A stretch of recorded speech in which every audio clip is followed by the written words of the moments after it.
Hello दोस्तों, नमस्कार। Online science class में आपका पुनः स्वागत है। आज हम जो है एनसीईआरटी के सलूशन की स्टडी में जो है पेज नंबर 116 पर एनसीईआरटी की बुक में पेज नंबर 116 पर जो क्वेश्चन दिया गया है उस क्वेश्चन को सॉल्व करेंगे।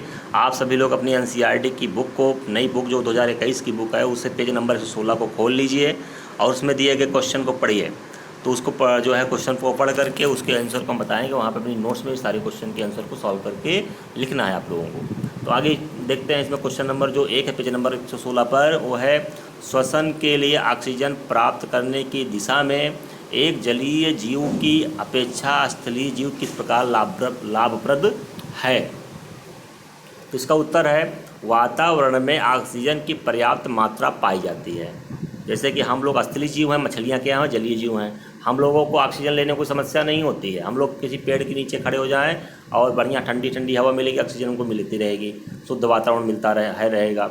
लेकिन मछलियों के लिए, जलीय जीवों के लिए, मेढक मछलियों के लिए दिक्कत आती है। उसमें दिक्कत आती है कि जल में ऑक्सीजन की जो मात्रा होती है वो जल में घुली होती है और उसको प्राप्त करना उनके लिए कठिन होता है और संघर्ष करना पड़ता है। तो यहाँ पे आंसर में भी यही दिखाया गया है कि वातावरण में ऑक्सीजन की पर्याप्त मात्रा पाई जाती है जो स्थलीय जीवों द्वारा आसानी से ले ली जाती है, परंतु जल में ऑक्सीजन की जो सूक्ष्म मात्रा होती है वह जल में मिला होता है, मतलब घुली होती है, उसमें बॉन्ड उसमें बना होता है।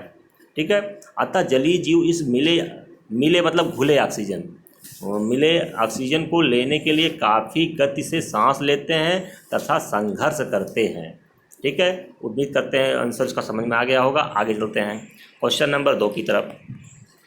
जो क्वेश्चन नंबर 2 है वो है ग्लूकोज में ऑक्सीजन से भिन्न जीवों में ऊर्जा प्राप्त करने के विभिन्न पथ क्या हैं। ग्लूकोज के ऑक्सीकरण से भिन्न जीवों में ऊर्जा प्राप्त करने के लिए विभिन्न पथ क्या हैं। तो देखते हैं, इसको समझा देते हैं। यहाँ पर देखिए, यहाँ पे लिखे गए सारे पथ हैं। थोड़ा सा क्वेश्चन ये श्वसन से संबंधित है, ब्रॉड है, इसको ध्यान से समझिएगा। इसका उत्तर है मांसपेशियों में ग्लूकोज ऑक्सीजन की पर्याप्त मात्रा में ऑक्सीकृत हो ऊर्जा प्रदान करता है तथा यह ऑक्सीजन की कम मात्रा होने पर विश्लेषित होता है तथा लैक्टिक अम्ल बनाता है, जो में कोशिकाओं में ऑक्सीकरण पथ निम्न है। तो यहाँ पे पहले बता दें, तो मांसपेशियाँ होती हैं। जैसे कि अगर हम जो है चल रहे हैं, वॉकिंग कर रहे हैं, तो हमारे शरीर में जो गति होती है वो सामान्य गति होती है और सामान्य तरीके से पूर्ण ऑक्सीजन जो होती है 6O2 मिलेगी और जो है जो ग्लूकोज होता है C6H12O6 ये टूट करके जो है 6 कार्बन डाइऑक्साइड और प्लस जो है 38 ATP के फॉर्म में ऊर्जा बनाएगा। अर्थात कि समान तरीके से इसका ब्रेकडाउन हो जाएगा और जो है बहुत आसानी से जो है ये बना लेगा। लेकिन होता क्या है कि अगर हम इसको रनिंग करने लगे, हम दौड़ने लगे, तो जब हम दौड़ने लगते हैं तो ऑक्सीजन की मात्रा जो होती है वो घट जाती है हमारे शरीर में और फटाफट ग्लूकोज को आधा अधूरा तोड़ करके ऊर्जा प्रदान कर दी जाती है, जिससे कि हमारी मांसपेशियों में जो है वो पूर्णतः न टूटने की वजह से लैक्टिक अम्ल का निर्माण हो जाता है, जो कि एक प्रकार का विषाक्त पदार्थ है। और ये बना हुआ इसको लिखा गया है, इसको लिखना है लैक्टिक अम्ल। बना हुआ जो लैक्टिक अम्ल होता है वह हमारी मांसपेशियों के जोड़ों में इकट्ठा हो जाता है और हमें दर्द का एहसास कराता है, जिससे कि हमें दौड़ने पर थकान लगने लगती है। आगे बढ़ते हैं। यहाँ पे बातें आती है कि ग्लूकोज को कितने कितने माध्यमों से, कितने कितने पथों से तोड़ सकते हैं। तो पहला पथ इसका ग्लूकोज का तोड़ने का है वह है वायवीय श्वसन, अर्थात कि हवा या ऑक्सीजन की उपस्थिति में कार्बन ग्लूकोज को तोड़ना। तो इस प्रक्रम में ऑक्सीजन जो है पूर्णतः टूट जाती है। पहली चीज़ तो समझ लो, बहुत अच्छा है, बहुत इंपॉर्टेंट है। इस प्रक्रम में ऑक्सीजन ग्लूकोज को खंडित कर जल तथा कार्बन डाइऑक्साइड क्या बनाते हैं, जल तथा खंडित करने के बाद जल तथा कार्बन डाइऑक्साइड बनता है और ऑक्सीजन की पर्याप्त मात्रा में ग्लूकोज विश्लेषित होकर 3 कार्बन परमाणु वाला पाइरूवेट के 2 अणु निर्मित करता है। ये पाइरूवेट के अणु होते हैं। ठीक है, पाइरूविक अम्ल इसे कहते हैं। जो बना हुआ पाइरूविक अम्ल होता है, यह पाइरूविक अम्ल जो होता है, यहाँ पे इस प्रोसेस का नाम होता है ग्लाइकोलिसिस। क्या होता है? ग्लाइकोलिसिस, जो यहाँ पे लिखा नहीं गया है। और दूसरा जो प्रोसेस होता है उसे कहते हैं वायवीय श्वसन। इस श्वसन में क्या होता है कि ऑक्सीजन की अवायवीय श्वसन, ये हो गया वायवीय श्वसन। दूसरा होता है अवायवीय श्वसन। यह प्रक्रिया ईस्ट प्रकार का जो है कवक है, जिसे हम खमीर कहते हैं। इससे जो है डबल रोटी बनाई जाती है किण्वन की प्रक्रिया द्वारा। तथा इसमें क्या होता है कि इसमें भी जो है पायरुवेट, इथेनॉल और कार्बन डाइऑक्साइड का निर्माण होता है। इसमें ऑक्सीजन की अनुपस्थिति में इसको तोड़ा जाता है और कार्बन डाइऑक्साइड और इथेनॉल का निर्माण किया जाता है। इससे क्या होता है कि अगर इसमें फ़ायदा ये होता है वायवीय श्वसन के द्वारा, अगर किसी एक अणु ग्लूकोज को तोड़ेंगे तो मुझे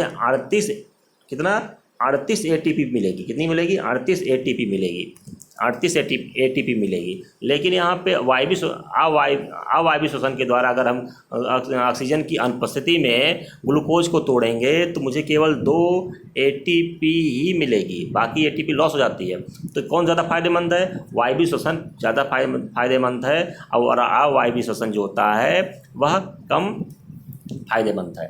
ऑक्सीजन की कमी में लैक्टिक अम्ल का निर्माण होता है, जिसको समझा चुके हैं होता है, जिससे मांसपेशियों में कैंप आते हैं। यही मतलब है कि मांसपेशियों जो जकड़ जाती हैं।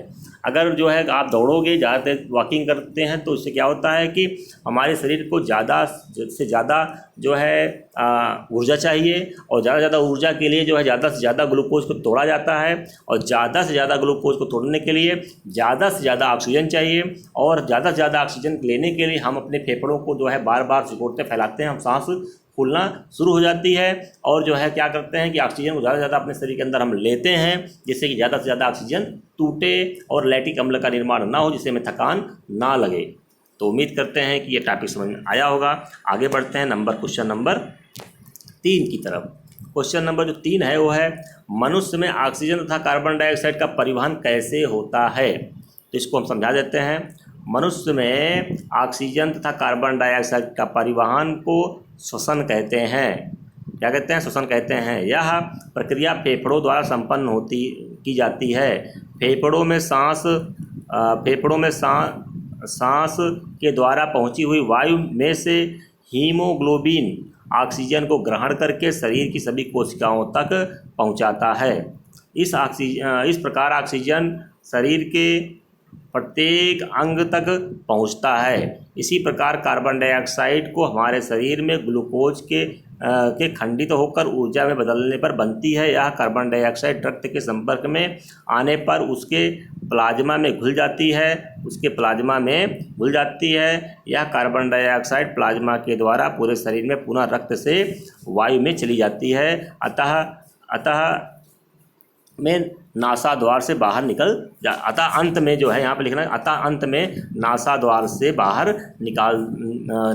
कर दी जाती है। इस चीज़ को हम डायग्राम के फॉर्म में समझेंगे, ज़्यादा समझ में आएगा। आइए देखते हैं।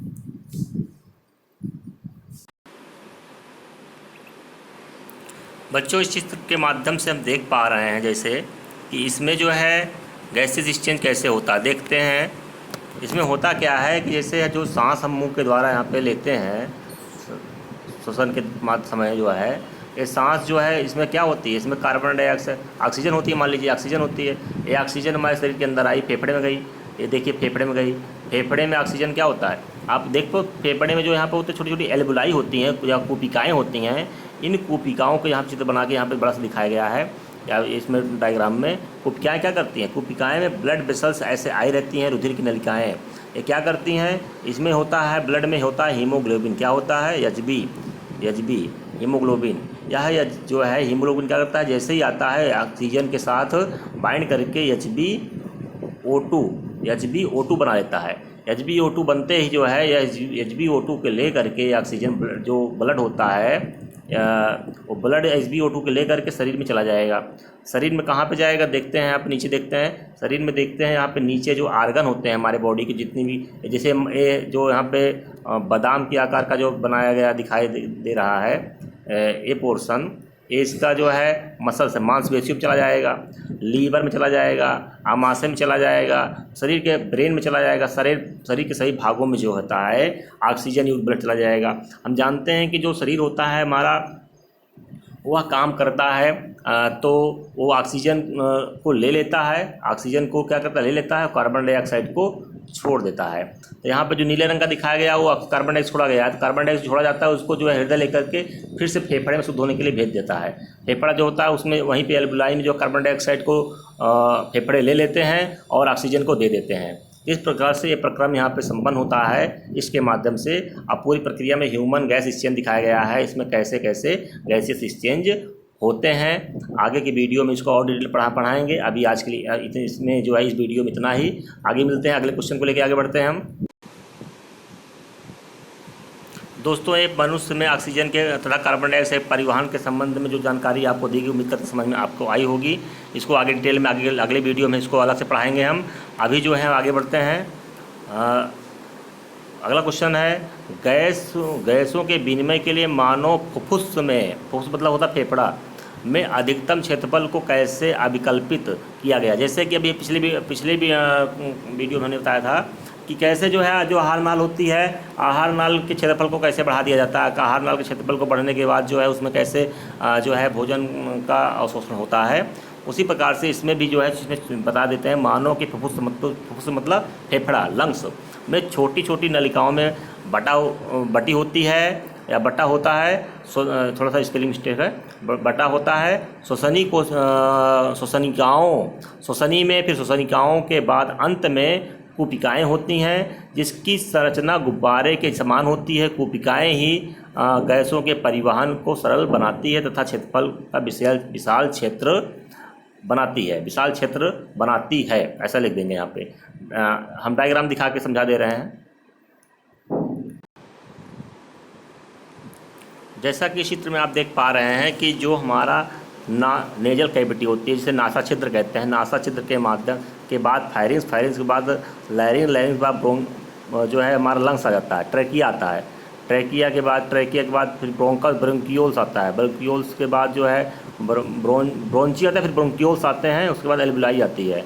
नीचे हमारा डायाफ्राम दिखाया गया है। यहाँ पे हम समझा देते हैं कि नाक से जो सांस ली जाती है, मुंह से जो सांस ली जाती है, वो सांस जो होती है पहले फाइनेंस में आती है, फाइनेंस से लैरिंग में जाती है, लैरिंग से जो है वह ट्रैकिया में जाती है, ट्रैकिया में मोटी नली। फिर ट्रैकिया के बाद जो है आगे जाके 2 शाखाओं में बढ़ती है, जिसे हम कहते हैं ब्रोंची। क्या कहते हैं उसे? ब्रोंची कहते हैं। ब्रोंची के बाद फिर जाता है और पतली शाखाओं में ब्रोंचियोल के बाद फिर जाता है एल्वियोली में। एल्वियोली जो इसका होता है बहुत ही फाइन होता है, अर्थात कि जो लंग्स का क्षेत्रफल होता है वह ब्रोंचियोल और एल्वियोली के द्वारा जो है बढ़ जाता है। तो ये बात यहाँ पर समझ में आ गई होगी। आगे चलते हैं। तो दोस्तों, यहाँ तक हमने जो है पेज नंबर 116 पर उपस्थित सभी चारों प्रश्नों के उत्तर यहाँ पे हम दे चुके हैं। उम्मीद करते हैं आपको सारे प्रश्नों के उत्तर समझ में आए होंगे। आगे की वीडियो में पेज नंबर 122 पर उपस्थित प्रश्नों के उत्तर हम देंगे। आप लोग एनसीईआरटी किताब अपने पास खोल के रखिए सामने और उसमें देखते रहिए कि आप कौन से क्वेश्चन का आंसर प्राप्त कर रहे हैं। जो टॉपिक आप थोड़ा बहुत कन्फ्यूजन यहाँ पे होगा, आप अपनी किताब से उसको एक बार देख लेंगे। आप किताब एक बार पढ़े रहेंगे तो आपको जो टॉपिक हम पढ़ा रहे हैं आपको ये आसानी से समझ में आएगा। इसलिए जो चैप्टर चल रहा है, जिस चैप्टर आपको पढ़ाया जा रहा है, उसके संबंध में आपको एनसीईआरटी किताब से उस चैप्टर को जरूर पढ़ते रहिए। आप मेहनत करने के साथ जो पढ़ाई करेंगे तो आपको निश्चित रूप से चीज़ें समझ में आएंगी। आज के वीडियो में इतना ही। मिलते हैं अगले वीडियो में, तब तक के लिए नमस्कार।